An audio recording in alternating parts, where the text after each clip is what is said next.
Hello dear friends, I am Kirat Kumar Mishra and welcome to my KKHD channel. So guys, today I will discuss about class 10th chemistry lesson first chemical reaction and equation, रासायनिक अभिक्रिया एवं समीकरण। तो एक अच्छा 10 का chemistry है, रसायन विज्ञान। इसके अंतर्गत हम आज पहला चैप्टर का रासायनिक समीकरण को संतुलित करना, बैलेंसिंग ऑफ केमिकल रिएक्शन सीखेंगे। इसके पहले मैंने पहले चैप्टर का रासायनिक अभिक्रिया एवं समीकरण से इसके पहले मैंने एक वीडियो डाल दिया है, उसे आप जाकर देख लीजिए। और आज ये मुख्यतः रासायनिक समीकरण को संतुलित करना और रासायनिक अभिक्रियाओं के प्रकार पर आधारित क्लास होगी। तो आपसे विनम्र निवेदन है कि इस क्लास को बिल्कुल भी स्किप मत करना और इस क्लास को पूरा देखना, जिससे आप लोगों को अपने नॉलेज में और इंक्रीज करने का मौका प्राप्त हो। तो चलिए दोस्तों, बिना देरी के इस क्लास को शुरू करते हैं। तो दोस्तों, हमारे पास यहाँ पर मैंने हेडिंग डाली है रासायनिक समीकरण को संतुलित करना, बैलेंसिंग ऑफ केमिकल इक्वेशंस। तो रासायनिक समीकरण संतुलित करने के लिए क्या होता है कि इसके लिए भी एक विशेष नियम होता है। इसके दो तीन खास चरण होते हैं। इन्हीं की सहायता से हम रासायनिक समीकरण को संतुलित करते हैं। तो इसमें क्या होता है कि हमारे पास अगर कोई पहला समीकरण दिया गया हो, हमारे पास कोई अगर हो, जैसे हमारे पास है एक सोडियम सल्फेट को जब हम बेरिलियम क्लोराइड के साथ अभिक्रिया करवाते हैं, बेरिलियम क्लोराइड के साथ जब हम क्या करवाते हैं तो हमारे पास प्राप्त होता है sodium chloride plus beryllium sulphate. तो यहाँ पर जो मैंने समीकरण लिखा है, तो यहाँ पर क्या होता है कि अब हम इधर देखते हैं कि हमारे पास दाएं पक्ष में ये होता है एरो, इधर होता है अभिकारक, किसको कहते हैं, ये होता है अभिकारक और ये होता है उत्पाद। तो इसके लिए हम ये देखते हैं कि जो हमारे पास जितने तत्व हमारे पास अभिकारक में दिए गए हैं उनके परमाणु, और जो हमारे पास अभिक्रिया के बाद उत्पाद में जो हमारे पास तत्व बना है उनके परमाणु बराबर हैं या नहीं। तो जब हमारे पास दोनों ओर के अभिकारक और उत्पाद में दोनों तरफ जो हमारे तत्वों के परमाणुओं की संख्या जब बराबर होती है, तब हम उसे एक संतुलित रासायनिक समीकरण मानते हैं। तो आइए देखते हैं कि इधर हमारे पास दोनों तरफ बराबर है अभिकारक और उत्पाद में तत्वों के परमाणुओं की संख्या या नहीं। तो इसके लिए हम पहले एक चार्ट बना लेंगे। यहाँ पर पहले लिख देंगे कि तत्व जो होगा या पदार्थ, इधर हम पहले पदार्थ लिखेंगे, फिर उनके परमाणुओं की संख्या दाईं ओर देखेंगे, दाईं ओर, इधर फिर बाईं ओर देखेंगे कि बाईं ओर कितना है और दाईं ओर कितना है। तो इसके लिए हमारे पास कुछ खास नियम होते हैं, उनकी सहायता से हम अभी आप लोगों को बता रहे हैं कि इसको कैसे संतुलित किया जाता है। तब हम पहले पदार्थ हमारे पास दिया गया है सोडियम है, फिर है सल्फेट है और बेरिलियम है और क्लोरीन है। तो अब हम इसको देखेंगे कि क्या होता है। हमारे पास दाईं ओर जो है, दाईं ओर इधर हमारे पास देखेंगे कि सोडियम में हमारे पास इधर सिर्फ दाईं ओर 1 है और बाईं ओर सोडियम हमारे पास Na2 लिखा गया है। तो यहाँ पर हमारे पास सोडियम 2 है, तो यहाँ पर ये अनबैलेंस है। अब हम इसके लिए क्या करेंगे कि हमारे पास पहले ही सोडियम जो है अनबैलेंस हो चुका है, और अभी हम देख लेंगे सल्फेट में यहाँ पर कितना है। तो ये सल्फेट यहाँ पर 1 ही है और इधर भी 1 ही है, तो सल्फेट हमारा बराबर है। फिर देखेंगे बेरिलियम कितना है, तो बेरिलियम यहाँ पर भी 1 है और यहाँ पर भी 1 है, तो बेरिलियम भी खैर बराबर है। फिर देखेंगे क्लोरीन को, तो क्लोरीन भी बराबर है। तो मतलब हमारे पास सिर्फ अनबैलेंस है भी अभी तक जो हमारे पास तो बनकर आया है, तो उसमें सिर्फ अभी सोडियम अनबैलेंस है। तो उसके लिए हम दाईं ओर जो होगा, दाईं ओर हम इधर 2 से गुणा कर देंगे, तो हमारा ये 2 के बराबर उधर हो जाएगा, दाईं ओर बाईं ओर दोनों ओर बराबर हो जाएगा। तब हम जब यहाँ पर 2 से गुणा कर देंगे तो हमारे पास इसका समीकरण फिर से क्या हो जाएगा। यहाँ पर तो Na2SO4 plus BaCl2 equal to NaCl2 plus BaSO4 है, लेकिन जब मैं यहाँ पर 2 से इसका गुणा कर दूंगा इधर दाईं ओर, सोडियम में 2 से गुणा हो जाएगा, तब फिर इधर देखते हैं कि हमारा समीकरण कैसा बनता है। तो जब हम 2 से गुणा करेंगे तो हमारे पास बन जाएगा Na2SO4 प्लस BaCl2। फिर इधर जब हम 2 से गुणा कर देंगे तो हमारे पास 2NaCl आ जाएगा, 2NaCl। अब चूँकि Cl2 है तो इधर हम Cl2 नहीं लिख सकते हैं, इसलिए मैंने डायरेक्ट यहाँ पर 2NaCl लिख दिया है, प्लस BaSO4 कर दिया है। तो अब देखते हैं कि दोनों ओर हमारे पास परमाणु की संख्या बराबर है कि नहीं। तो देखिए यहाँ पर सोडियम ही सिर्फ अनबैलेंस था वहाँ पर, तो सोडियम में जब मैंने यहाँ पर 2 कर दिया है तो अब हमारे पास हो गया है सोडियम इधर 2 है और इधर इधर भी सोडियम 2 है, और बेरिलियम 1 है, बेरिलियम 1 है, क्लोरीन 2 था, क्लोरीन यहाँ पर भी क्लोरीन 2 है, और सल्फ़र 1 था, सल्फ़र भी 1 है। तो अब यहाँ पर हमारा ये जो समीकरण है ये बैलेंस हो चुका है। तो अब ये हमारा मेन संतुलित रासायनिक समीकरण बनकर आ चुका है। इसी को हम संतुलित रासायनिक समीकरण कहते हैं। इसी प्रकार से हम किसी भी समीकरण को संतुलित कर सकते हैं उसके दोनों ओर परमाणुओं को देखकर, परमाणुओं की संख्या को देखकर। तो it is a balance equation. तो बैलेंस इक्वेशन है ये हमारे पास एक संतुलित रासायनिक समीकरण। आइए एक और उदाहरण के साथ मैं आप लोगों को समझाने की कोशिश कर रहा हूँ। एक और हमारे पास लिया गया है उदाहरण, जैसे हम ले लें एक और। जब हम अभिक्रिया करवाते हैं कि Fe प्लस H2SO4, इनकी जब हम अभिक्रिया आपस में करवाते हैं तो हमारे पास आता है FeSO4 प्लस H2 गैस हमारी जो होती है वो बाहर निकल जाती है। तो अब हम इसमें क्या करेंगे, इसमें भी हम उसी तरह देख लेंगे कि हमारे पास जो परमाणु दिया गया है वो बराबर है या नहीं। तो यहाँ पर हम देख लेंगे दाईं ओर परमाणुओं की संख्या कितनी है और बाईं ओर परमाणुओं की संख्या कितनी है, पदार्थ की संख्या अथवा परमाणुओं की संख्या। तो और इधर हम पदार्थ लिख लेंगे, पदार्थ या परमाणु कुछ भी कह सकते हैं आप। तो इधर पदार्थ लिख लेंगे। तो दाईं ओर जो हमारे पास है, दाईं ओर पहले हम पदार्थ लिख दें। यहाँ पर आयरन है और सल्फ़र है और हाइड्रोजन है। अब यहाँ पर हम दाईं ओर देखेंगे कि हमारे पास, पहले बाईं ओर देख लें। तो अभी तक हमारे पास बाईं ओर Fe जो है वो आयरन जो है 1 है, और सल्फ़र भी 1 है, और हाइड्रोजन जो है वो 2 है। और अब दाईं ओर देखेंगे तो दाईं ओर भी जो हमारे पास आयरन है, तो दाईं ओर भी हमारे पास 1 है, सल्फ़र भी यहाँ पर दाईं ओर 1 ही है भी, और हाइड्रोजन जो है वो भी हमारे पास 1 ही है। तो यहाँ पर देख लीजिए, आपको वैसे ही पता चल गया है कि यहाँ पर हमारे पास कोई भी जो तत्व है वो कोई भी अनबैलेंस नहीं है। तो इसलिए हमारा ये एक संतुलित रासायनिक समीकरण पहले से ही, इसको हमें संतुलित करने की कोई आवश्यकता नहीं है। हमारे पास ये जो समीकरण आया है वो पहले से ही संतुलित रहा है। तो अब देखते हैं, उम्मीद करता हूँ कि यहाँ तक आप लोगों को समझ में आया होगा। अगर वीडियो को समझ में आ रहा हो आप लोगों के वीडियो, तो वीडियो को लाइक कीजिएगा और ज़्यादा से ज़्यादा शेयर कीजिएगा, जिससे आपके दोस्तों के पास मेरा वीडियो पहुँचता रहे। तो आइए एक और उदाहरण के साथ मैं आप लोगों को समझाने की कोशिश कर रहा हूँ। तो है दोस्तों, मैं एक और उदाहरण के साथ मैं आप लोगों को यहाँ पर समझा, जैसे हमारे पास कार्बन है और ऑक्सीजन है। इसकी जब मैंने अप्लाई की तो हमारे पास कार्बन डाइऑक्साइड बनकर आ गया। अब हम इधर देखेंगे, हमारे पास दाईं ओर परमाणु की संख्या कार्बन में बाईं ओर हमारे पास जो है वो 1 है और इधर भी 1 है।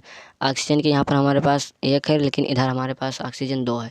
तो अब हम इसके लिए क्या करेंगे कि इधर हम अगर ऑक्सीजन में 2 लगा दें तो हमारा ये समीकरण बराबर हो जाएगा। तो इसलिए हम यहाँ पर लिख रहे हैं पदार्थ में परमाणुओं की संख्या, पदार्थ में परमाणु दाईं ओर कितना है और बाईं ओर कितना है, ये हम देख लेंगे। तो हमारे पास दाईं ओर जो है, पहले हम पदार्थ का नाम लिख लेंगे। तो हमारे पास कार्बन है और एक ऑक्सीजन है। तो दाईं ओर हमारे पास जो है कार्बन 1 है और बाईं ओर भी 1 है, यहाँ पर भी 1 है और यहाँ पर भी 1 है। और अब ऑक्सीजन की देखते हैं। ऑक्सीजन यहाँ पर हमारे पास दाईं ओर 2 है, उधर 1 है। तो बाईं ओर हम जब 2 से गुणा कर देंगे तो हमारा ये समीकरण बराबर हो जाएगा। तो इसलिए मैंने यहाँ पर 2 से गुणा कर दिया, जब मैंने 2 यहाँ पर लिख दिया तो हमारा ये समीकरण बराबर हो गया। तो आइए एक और उदाहरण के साथ मैं आप लोगों को समझाने की कोशिश कर रहा हूँ। इसका आप स्क्रीनशॉट लेना चाहते हैं तो स्क्रीनशॉट ले सकते हैं। अब यहाँ पर आइए देखते हैं इसमें क्या होता है। तो इसमें देखिए, यहाँ पर जो दिया गया है हमारे पास पदार्थ, यहाँ पर कैल्शियम है और प्लस है copper sulphate. Calcium plus copper sulphate जब मैंने अब क्या की तो एक कैल्शियम सल्फेट और कापर जो हमारा था वो निकल गया। तो देखते हैं यहाँ पर कैल्शियम में भी 1 परमाणु है, इधर भी और इधर भी 1 परमाणु, सल्फर भी 1 है और कैसे, तो हमारा ये पहले से ही जो है समीकरण ये बैलेंस है। तो इसको बैलेंस करने की कोई आवश्यकता नहीं है। अब हम देखते हैं कि रासायनिक अभिक्रियाओं के कितने प्रकार होते हैं। तो यहाँ तक अगर हमारे पास बोर्ड एग्जाम में क्वेश्चन आएगा तो लिख देगा वो कि जब हम लिख देंगे कि आयरन की अभिक्रिया iron plus hydrogen sulphate H2SO4 iron कर देंगे फिर यहाँ पर लिख देंगे कि जो हमारे पास दिया गया है H2SO4 मतलब हाइड्रोजन सल्फेट। इसकी जब हम क्रिया करते हैं तो हमारे पास आता है कि हमारे पास आ जाएगा आयरन सल्फेट प्लस हाइड्रोजन। यहाँ पर लिख देंगे आयरन सल्फेट प्लस हाइड्रोजन। तो लिख देंगे कि इस अभिक्रिया को आप संतुलित कीजिए। तो इसमें क्या होगा कि अब आपको ये शब्द के रूप में दे देंगे, शब्द समीकरण के रूप में। तो इसको पहले आप मूल समीकरण के रूप में व्यक्त करेंगे। तो आयरन का होता है हमारे पास Fe plus hydrogen sulphate H2SO4 हो जाएगा। फिर हमारे पास आयरन सल्फेट आ जाएगा, मतलब FeSO4, और हाइड्रोजन जो होगा वो निकल जाएगा हमारे पास इधर अभिक्रिया में। तो अब हमारे पास जो होगा वो समीकरण लिखकर बनकर आ चुका है। अब हम देख लेंगे कि हमारे पास इधर दोनों तरफ जो हमारे पास परमाणुओं की संख्या है पदार्थ की वो बराबर है कि नहीं। तो ये पहले से बराबर है, तो इसे संतुलित करने की कोई आवश्यकता नहीं है। तो ये ऐसे हमारे पास दे सकता है, जैसे दे दे कि सोडियम सल्फेट और beryllium chloride. Sodium sulphate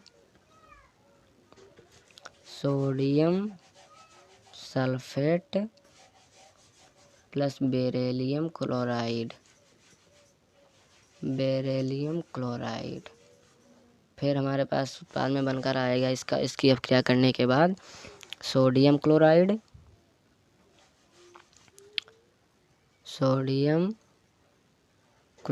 plus beryllium sulphate.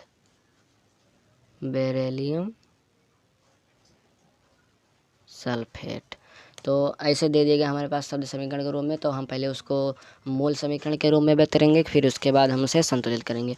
तो सोडियम सल्फेट का हमारे पास सूत्र होता है Na2SO4 प्लस बेरिलियम क्लोराइड का हो जाएगा, बेरिलियम का होता है Ba, और क्लोराइड का हो जाएगा Cl2, बेरिलियम क्लोराइड। अब हमारे पास बनेगा ये सोडियम क्लोराइड Na2Cl। फिर यहाँ पर हमारे पास आ जाएगा प्लस में बेरिलियम सल्फेट BaSO4। अब हम इसको देख लेंगे कि हमारा जो समीकरण बनकर आया है संतुलित है कि नहीं। तो इसके लिए हम दोनों ओर परमाणुओं की संख्या, पदार्थों के परमाणुओं की संख्या देखेंगे कि वो बराबर है नहीं। अगर बराबर होगा तो हमारा समीकरण संतुलित होगा, और अगर दोनों तरफ परमाणुओं की संख्या बराबर नहीं है तो हमारा असंतुलित है, इसको हम संतुलित करेंगे। तो यहाँ पर देखिए सोडियम जो है हमारे पास, यहाँ पर सोडियम 2 है, यहाँ पर भी सोडियम 2 है। फिर हमारे पास आता है सल्फेट, दूसरे में सल्फेट 1 है, यहाँ पर सल्फेट यहाँ पर भी 1 है। फिर आता है बेरिलियम 1 है, बेरिलियम 2। इधर क्लोरीन जो है वो 2 है, लेकिन यहाँ पर क्लोरीन 1 है। तो हमारा यहाँ पर अनबैलेंस है सिर्फ क्लोरीन। तो क्लोरीन अनबैलेंस है, तो इसके लिए हम यहाँ पर नहीं 2 लिखेंगे, इसके लिए हमें यहाँ पर 2 लिखना पड़ेगा। तो आइए देखते हैं यहाँ पर जब हम 2 लिखते हैं तो हमारा अगला समीकरण क्या बनता है। तो जब मैंने वहाँ पर 2 लिख दिया तो Na2SO4 प्लस BaCl2 बना। फिर हमारे पास आएगा 2Na। अब हम 2 यहाँ पर नहीं लिखेंगे, जब मैंने यहाँ पर 2 लिख दिया तो इसको ये 2 इसमें भी आ जाएगा, सोडियम का भी परमाणु 2 हो जाएगा और क्लोरीन का भी परमाणु 2 हो जाएगा। इसलिए अब यहाँ पर 2 लिखने की आवश्यकता नहीं है, जो मैंने यहाँ पर लिखा था। तो अब 2NaCl डायरेक्ट हो जाएगा प्लस BaSO4 आ जाएगा।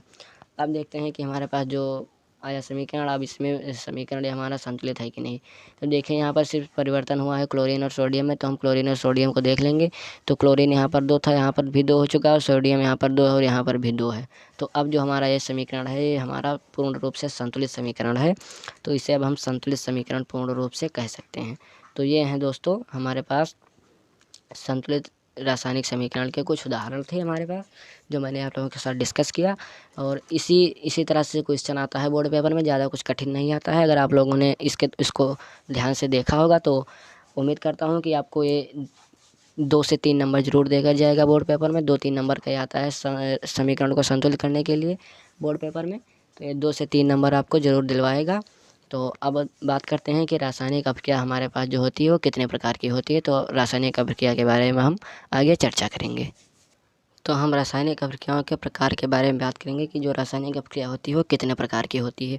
दोस्तों ये क्लास जो मैं बार बार बता रहा हूँ कि ये क्लास बहुत ही इंपॉर्टेंट क्लास है। इसी से हमारा बोर्ड पेपर में 2 से 3 क्वेश्चन आता है और कम से कम 5-6 नंबर का इसी एक चैप्टर से हमारे पास क्वेश्चन बनकर आता है बोर्ड पेपर का। तो मैं बार बार इसीलिए आपको कह रहा हूँ कि ये बहुत ही इंपॉर्टेंट क्लास है, इसको आप स्किप बिल्कुल भी मत कीजिएगा। जो मैं बता रहा हूँ उसको आप बहुत ही ध्यान से सुनिएगा और वीडियो को ज़्यादा से ज़्यादा शेयर कीजिएगा, जिससे आपके सभी दोस्तों तक ये इम्पॉर्टेंट जानकारी पहुंच सके, जिससे उन्हें भी बोर्ड परीक्षा में कोई दिक्कत ना हो। क्योंकि ये बोर्ड परीक्षा में ज़रूर क्वेश्चन आएगा इस चैप्टर से और 5-6 नंबर का आएगा, कोई कम नंबर नहीं होते हैं 5-6 नंबर। और मैं आपको जानकारी के लिए बता दूं कि केमिस्ट्री में सिर्फ 20 नंबर का आता है, जिसमें 5 नंबर का 4 से 5 नंबर का सिर्फ एक ही चैप्टर से आता है। और चैप्टर केमिस्ट्री में टोटल सिर्फ 5 चैप्टर हैं, जिसमें से आप समझिए कि 4-5 नंबर पहला चैप्टर ही देकर जाएगा आपको। और यही जो मैं बता रहा हूँ यही इसी से आएगा, कोई इससे अलग नहीं आएगा। तो इसीलिए मैं बार बार आप लोगों को बता रहा हूँ कि इसको आप बहुत ही ध्यान से देखिएगा। तो रासायनिक अभिक्रिया के प्रकार के होते हैं। तो हमारे पास रासायनिक अभिक्रिया होती है और मुख्यतः सामान्य तौर पर जो होती है वो निम्नलिखित प्रकार की होती है। मैं आप लोगों को बता रहा हूँ 4 प्रकार की होती है। तो पहली होती है हमारे पास संयोजन अभिक्रिया।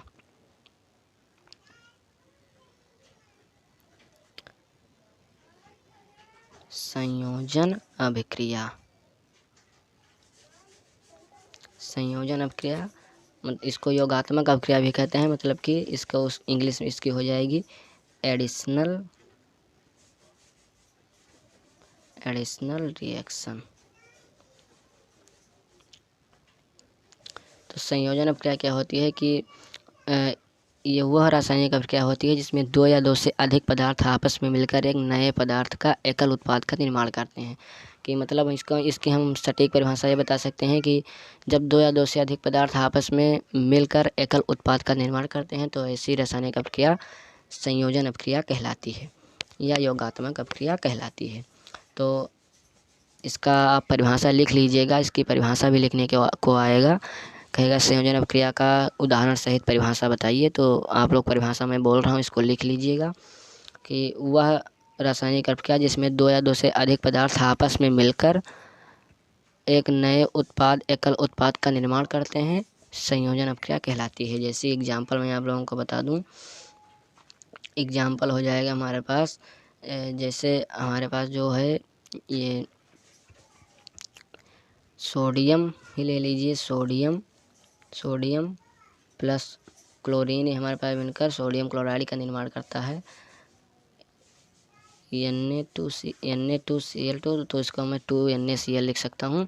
तो ये एकल 2 या 2 से अधिक पदार्थ जब आपस में मिले, जब ये इन दोनों का अभिक्रिया हो तो ये एकल पदार्थ का निर्माण किया। या 2 या 2 से अधिक पदार्थ थे, 2 या 2 से अधिक पदार्थ थे, ये जब आपस में क्रिया करे तो एकल उत्पाद का निर्माण किया। तो ऐसी अभिक्रिया को हम संयोजन अभिक्रिया कहते हैं। एक और उदाहरण के साथ मैं आप लोगों को बता दूं, ये उदाहरण हमारे पास इसका 2-3 उदाहरण लिखने को आता है बोर्ड परीक्षा में। कह सकता है कि सिर्फ कह देगा कि इसका कोई 3-4 उदाहरण बताइए, या परिभाषा सहित उदाहरण बताने के लिए कहेगा तब सिर्फ 1-2 उदाहरण बताने के लिए आएगा। और अगर सिर्फ उदाहरण के लिए कहेगा तो 3-4 उदाहरण पूछ सकता है। तो इसलिए मैं आप लोगों को 2-3 उदाहरण इसका मैं बता दे रहा हूँ एग्जाम्पल एडिशनल रिएक्शन संयोजन अभिक्रिया का, योगात्मक अभिक्रिया का, उसे आप बहुत ही ध्यान से देखिए। जैसे हमारे पास दे दे हमारे पास कि कैल्शियम प्लस CO3। तो जब हम कैल्शियम और CO3 का क्या कराएंगे तो हमारे पास आ जाएगा कैल्शियम कार्बोनेट बनकर आ जाएगा। इसको हम कहते हैं कैल्शियम और यह है कार्बोनेट। तो जब इसका हम क्या कराएंगे तो हमारे पास एकल उत्पाद के रूप में कैल्शियम कार्बोनेट बनकर आ जाएगा। कैल्शियम कार्बोनेट जो ये है जो एक एकल उत्पाद है। तो इसी प्रकार की अभिक्रिया को हम संयोजन अभिक्रिया कहेंगे। एक और उदाहरण के साथ मैं आप लोगों को बता रहा हूँ, एग्जाम्पल के साथ उदाहरण हमारे पास 3-4 आता है हमारे पेपर में, बोर्ड एग्जाम में। तो इसलिए मैं आप लोगों को इसका उदाहरण बता रहा हूँ कई, इसका आप स्क्रीनशॉट ले लीजिएगा अभी मैं जब बताऊँगा। तो पहले हम आपको उदाहरण बता दें। अब अगर हमारे पास आ जाएगा कि Na2 प्लस H2SO4, तो ये हमारे पास बनाएगा उत्पाद, जो बनाएगा वो सोडियम सल्फेट हो जाएगा, Na2SO4 प्लस हाइड्रोजन गैस हमारी निकल जाएगी। तो ये तो हो गया, मैंने इसको लिख दिया यहाँ पर। ये तो होता है दूसरी अपक्रिया होती है, लेकिन मैंने आप लोगों को यहाँ बता दिया। तो इससे ये भी वही अपक्रिया है, लेकिन ये थोड़ी अलग है अपक्रिया। इसको हम वियोजन अपक्रिया में लेते हैं, तो ये हमारी थोड़ी मिस्टेक हो गया हमसे। तो सिर्फ अभी हमें यहाँ पर योगात्मक अपक्रिया के बारे में बताना था। तो हम यहाँ पर बता सकते हैं कि जब हम H2 और O2 का अपक्रिया कराते हैं तो हमारे पास H2O बनकर आता है। ये भी एक एकल उत्पाद बनता है। ये होता है हाइड्रोजन और ऑक्सीजन की जब हम अपक्रिया करवाते हैं तो हमारे पास जल बनकर आता है। ये भी एक एकल उत्पाद है। तो हमारे पास यहाँ पर 3-4 उदाहरण हैं। आप इसका स्क्रीनशॉट ले सकते हैं, स्क्रीनशॉट इसका ले सकते हैं। सिर्फ ये वाला जो हमारे पास मैंने सोडियम और हाइड्रोजन सल्फेट का मैंने एक उदाहरण दे दिया था। ये एकल उत्पाद का उदाहरण नहीं, संयोजन अपक्रिया का नहीं है, ये वियोजन अपक्रिया का है, द्विविस्थापन अपक्रिया का है। तो इसको आप चाहे न लीजिएगा, लेकिन आपकी जानकारी के लिए मैंने बता दिया यहाँ पर पहले ही। तो इसका भी आप लोग स्क्रीनशॉट ले सकते हैं। अब आइए मैं दूसरी अपक्रिया के बारे में बात करूँ। दूसरी अपक्रिया जो होती है वो होती है हमारे पास वियोजन अपक्रिया या विघटन अपक्रिया। विघटन या वियोजन अपक्रिया। वियोजन अभिक्रिया। तो देखिए, इसको नाम से ही आपको पता है कि इसमें जब विघटन होगा किसी एक एकल पदार्थ का विघटन होगा जो 2 या 2 से अधिक पदार्थों में टूटेगा, तब ऐसी अपक्रिया को हम विघटन या वियोजन अपक्रिया कह सकते हैं। तो इसमें क्या होता है कि इसकी एग्जैक्ट परिभाषा यह होती है कि जब एकल पदार्थ किसी भी रासायनिक अभिक्रिया में जब एकल उत्पाद 2 या 2 से अधिक पदार्थों में टूट जाता है, जब एकल अभिकारक 2 या 2 से अधिक उत्पादों में टूट जाता है, तो ऐसी अपक्रिया को हम वियोजन अपक्रिया या विघटन अपक्रिया कहते हैं। जैसे हमारे पास दे दिया जाए उदाहरण, अगर हमारे पास एक उदाहरण पहला है कि हम जब कैल्शियम कार्बोनेट होता है, ये कैल्शियम कार्बोनेट CaCO3, इसका जब हम अपक्रिया करते हैं, इसमें जब हम कुछ और उत्प्रेरक लगाकर अपक्रिया जब करते हैं तो ये 2 पदार्थों में टूट जाता है, एक कैल्शियम में टूट जाता है, कार्बोनेट के रूप में टूट जाता है। तो इसी को हम कहते हैं वियोजन अपक्रिया, विघटन अपक्रिया। ऐसे एक उदाहरण के साथ मैं आप लोगों को समझा दूं। ये एक था, ये दूसरा उदाहरण आ जाएगा हमारे पास अगर सोडियम क्लोराइड है, इसको जब हम तोड़ेंगे तो ये हमारे पास आ जाएगा सोडियम एकल उत्पाद के रूप में आ जाएगा। सोडियम एक आ जाएगा और एक आ जाएगा क्लोरीन। तो जब ये एकल उत्पाद था, अपक्रिया के बाद 2 या 2 से अधिक पदार्थों में टूट चुका है, तो ऐसी अपक्रिया को हम वियोजन या विघटन अपक्रिया कह सकते हैं। तो ये जो होती है अपक्रिया, ये वियोजन या विघटन अपक्रिया कहलाती है। तो उम्मीद करता हूँ यहाँ तक आप लोगों को वीडियो समझ में आया होगा। अब इसके बाद मैं तीसरी अपक्रिया के बारे में बात करूँ तो तीसरी अपक्रिया हमारी होती है, पहली होगी संयोजन अपक्रिया, दूसरी होगी वियोजन अपक्रिया। अब हमारे पास जो आती है वो आती है हमारे पास विस्थापन अपक्रिया। विस्थापन अभिक्रिया। विस्थापन अपक्रिया क्या होती है? डिस्प्लेसमेंट रिएक्शन, विस्थापन अपक्रिया।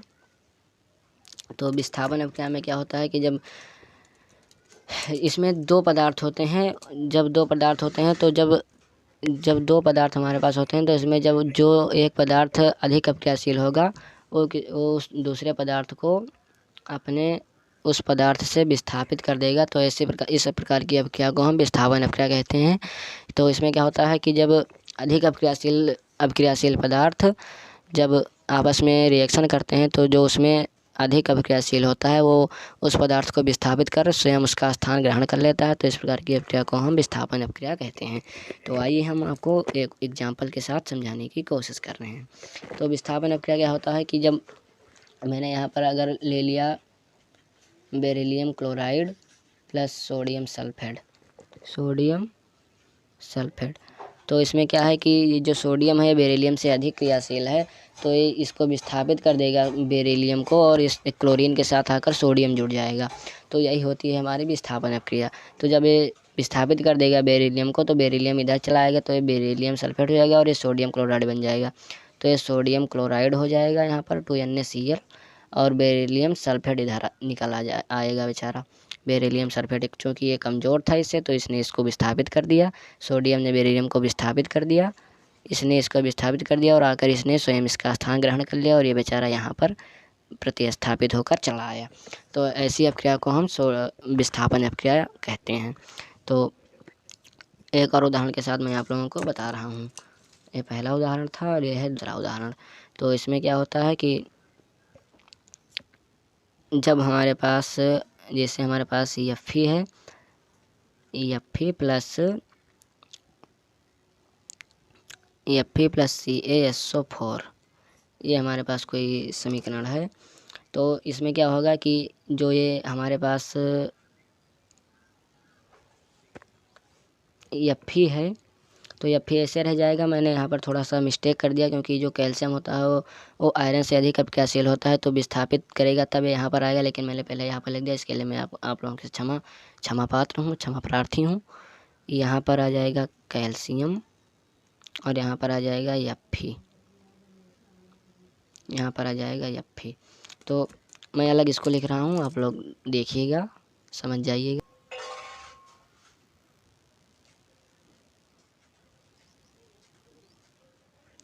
तो देखिए इसमें क्या होगा कि जब हम इसको करेंगे तो हमारा ये जो कैल्शियम है ये आयरन से अधिक अपक्रियाशील है, क्योंकि ये उससे पहले आता है, क्या कहते हैं उसमें सक्रियता श्रेणी में, तो सबसे पहले ये इससे ऊपर आता है आयरन से। तो ये इसको विस्थापित कर देगा, तो ये तो यहाँ पर कैल्शियम सल्फेट के साथ आ जाएगा, और आयरन जो है ये आयरन अकेला बच जाएगा। तो ये हमारी पास थी, ये तीसरी अपक्रिया थी वियोजन विस्थापन अपक्रिया की। इसको विस्थापित कर देगा कैल्शियम आयरन को, और उसका स्थान स्वयं ग्रहण कर लेगा। तो ये हमारे पास आ जाएगा कैल्शियम सल्फेट हो जाएगा प्लस Fe अलग निकल जाएगा। तो ये था हमारे पास कुछ उदाहरण विस्थापन अपक्रिया की। तो उम्मीद करता हूँ आपको एक समझ में आया होगा। और हम चौथी अब रासायनिक अपक्रिया के बारे में बात करेंगे। तो चौथी जो रासायनिक अपक्रिया होती है वो हमारे पास होती है द्विविस्थापन अपक्रिया। चौथी होती है वो द्विविस्थापन अपक्रिया होती है। द्विविस्थापन अपक्रिया में क्या होता है कि इसमें जो पदार्थ दिया गया होता है, इसको हम इंग्लिश में कहते हैं डबल डिस्प्लेसमेंट रिएक्शन।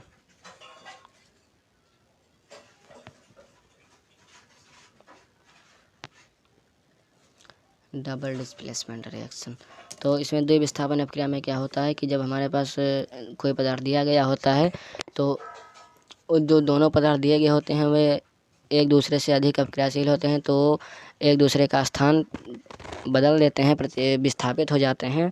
उसका स्थान, एक का स्थान दूसरा ले लेता है, दूसरे का स्थान पहला ले लेता है। तो इस प्रकार की अपक्रिया को हम विस्थापन अपक्रिया कहते हैं। तो आइए इसको एक उदाहरण के साथ मैं आप लोगों को समझाने की कोशिश कर रहा हूँ। तो मैंने वहाँ पर पहले बता दिया है कि मैंने एक लिया था सोडियम सल्फेट और बेरिलियम क्लोराइड BaCl2। तो इसमें जो है कि ये द्विविस्थापन अपक्रिया की ये उदाहरण था। तो यहाँ पर क्या होता है कि सोडियम जो है बेरिलियम से अधिक अपक्रियाशील है, और बेरिलियम जो है इससे कम अपक्रियाशील है, तो ये यहाँ पर आ जाएगा। तो ये जो सोडियम है वो यहाँ पर आ जाएगा, और बेरिलियम जो है ये यहाँ पर आ जाएगा। तो यहाँ पर द्विविस्थापन हुआ, दो पदार्थों का विस्थापन हुआ। ये द्विविस्थापन अपक्रिया के अंतर्गत आता है। तो ये हो जाएगा sodium chloride plus beryllium sulphate. तो ये यहाँ पर द्विविस्थापन हुआ है। तो ये द्विविस्थापन अपक्रिया के डबल डिस्प्लेसमेंट रिएक्शन के अंतर्गत आ जाएगा। तो आज की क्लास थी हमारी रासायनिक अपक्रियाओं के प्रकार और रासायनिक अपक्रियाओं को संतुलित करने पर आधारित। तो दोस्तों आज की क्लास आप लोगों को मैं उम्मीद करता हूँ कि समझ में आया होगा। और अगर आप लोगों के समझ में आया हो क्लास, तो प्लीज़ वीडियो को ज़्यादा से ज़्यादा शेयर कीजिए, जिससे आपके सभी दोस्तों तक मेरा वीडियो पहुँचता रहे। और अगर वीडियो पसंद आया हो तो ज़्यादा से ज़्यादा लाइक कीजिए और कमेंट भी कीजिए। अगर आपको कोई डाउट हो तो कमेंट करके ज़रूर बताइए। और वीडियो देखने के लिए धन्यवाद। Thank you for watching and visit again in this channel.